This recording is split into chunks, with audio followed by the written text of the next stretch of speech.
Nothing is an accident. There are no accidents in life, okay?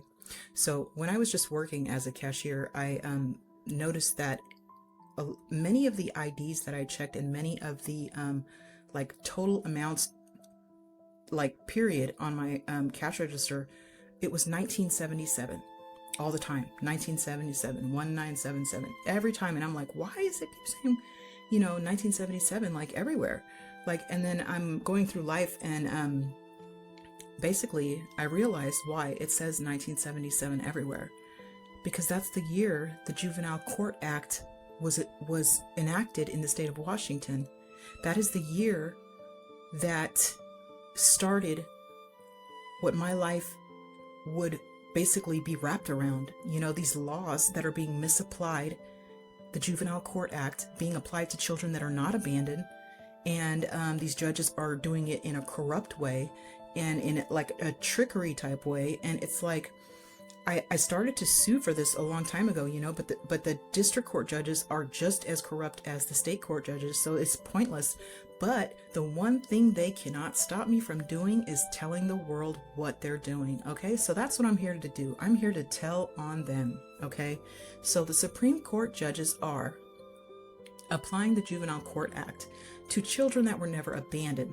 So what they're doing is they're telling these parents that it doesn't mean what it says.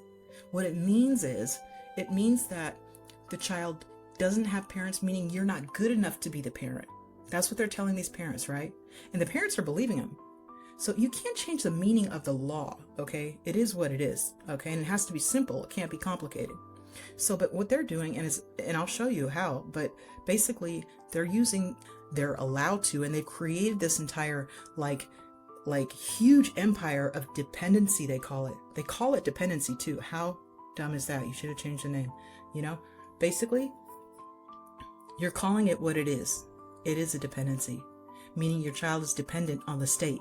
If your child is dependent on the state, then where does that make you if you're the parent? Non-existent. Exactly. So, but these judges are telling the parents that they're not qualified to be called a parent. So that's why it says that. When really it means that the parent's not there. That's what the law means. It means what it says. Okay? So they're tricking these parents into believing that they're allowed to do this.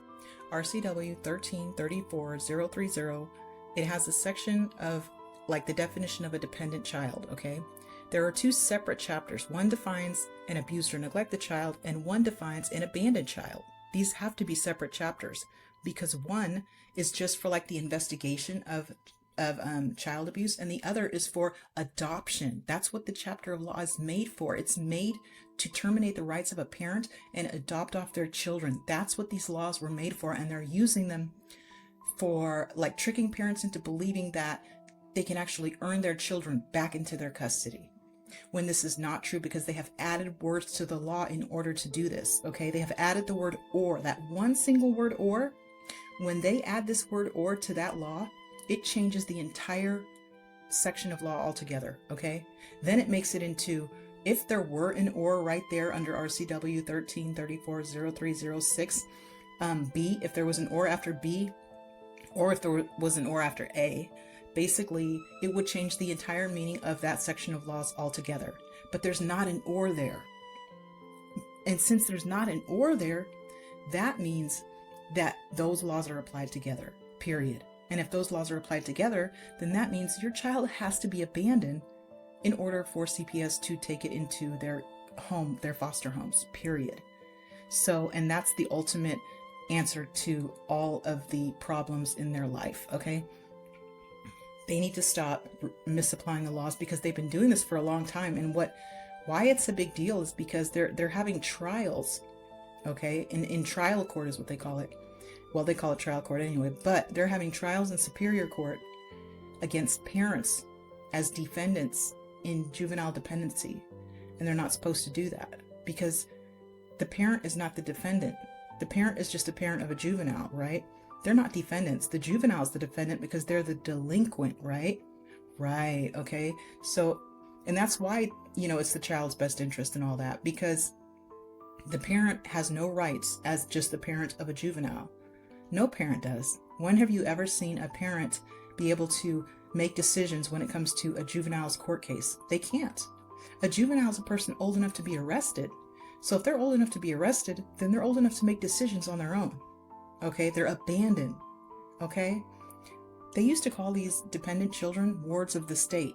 I don't know why they changed that name. They need to bring it back, because then people would realize what's really happening. Okay, your child is a ward of the state, and if you sign and agree that your child is a ward of the state, they're never going to come home. Okay, because you're signing them away, basically. And that's what these judges fail to realize, that, you know, I've been a victim of this for way too long, and I cannot, you know, keep going and let it keep happening, because it's just way too much stuff has happened in my life, you know.